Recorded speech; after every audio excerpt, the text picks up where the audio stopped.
எல்லாருக்கும் வணக்கங்க. இன்றைக்கி இனிப்பு ரவா பணியாரம் செஞ்சு பார்க்கலாங்க. அதுக்கு இட்லி அரிசி மாவு கொஞ்சம் எடுத்து வச்சுருக்குறேங்க. இட்லி மாவு இது ஒரு 3 கரண்டி மாவுக்கு எடுத்து வச்சுருக்குறேங்க. இதில் இப்போ ஒரு 3/4 கப்புக்கு ரவை கலந்துக்கலாங்க.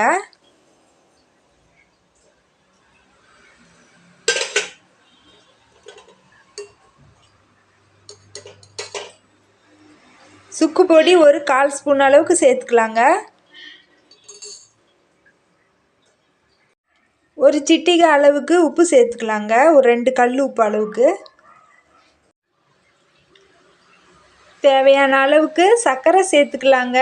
இனிப்பு எவ்வளோ நம்மளுக்கு தேவையோ அந்த அளவுக்கு சர்க்கரை சேர்த்துக்கலாங்க.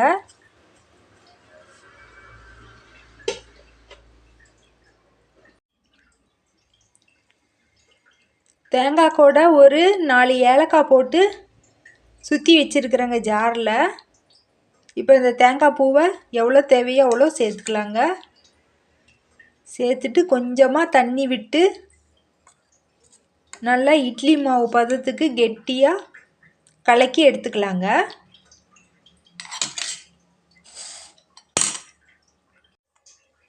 இப்போ தண்ணி கம்மியாக ஊற்றி கச்சிதமாக நல்லா கட்டி இல்லாமல் கரைச்சி எடுத்துக்கலாங்க. இது ஒரு 1/2 மணி நேரம் நல்லா ஊறுனாக்க நல்லா ரவை ஊறி போய் நல்லா ருசியாகவும் இருக்குங்க. நான் இப்போ கலக்கிட்டு உடனே தாங்க சுட போகிறேன் வீடியோக்காக. இப்போ அடுப்பில் ஒரு பணியாரக்கல் வச்சுருக்குறேங்க. எண்ணெய் கொஞ்சம் விட்டுருக்குறேங்க. எண்ணெயோ நெய்யோ நம்மளுக்கு எது தேவையோ அது விட்டுக்கலாங்க.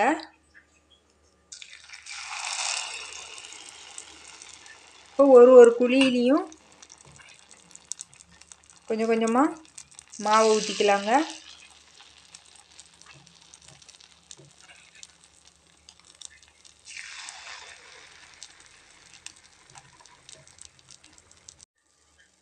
மாவு ஊற்றியாச்சுங்க. அனலை கம்மியாக வச்சுக்கலாங்க. சீராக இனிப்புங்கிறதுனால அனல் கொஞ்சம் கம்மியாக வச்சுக்கலாங்க. இல்லைன்னா உடனே செவந்து போய் தீஞ்சு போன மாதிரி ஆயிடுதுங்க. காரமாக இருந்தால் நம்ம வேகமாக கூட வச்சு அடுப்பு எறி விடலாங்க.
அவ்வளோதாங்க, ரவா இனிப்பு பணியாரம் தயாராகிடுச்சுங்க.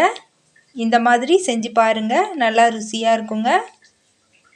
இன்னொரு வீடியோவில் பார்க்கலாங்க. நன்றிங்க.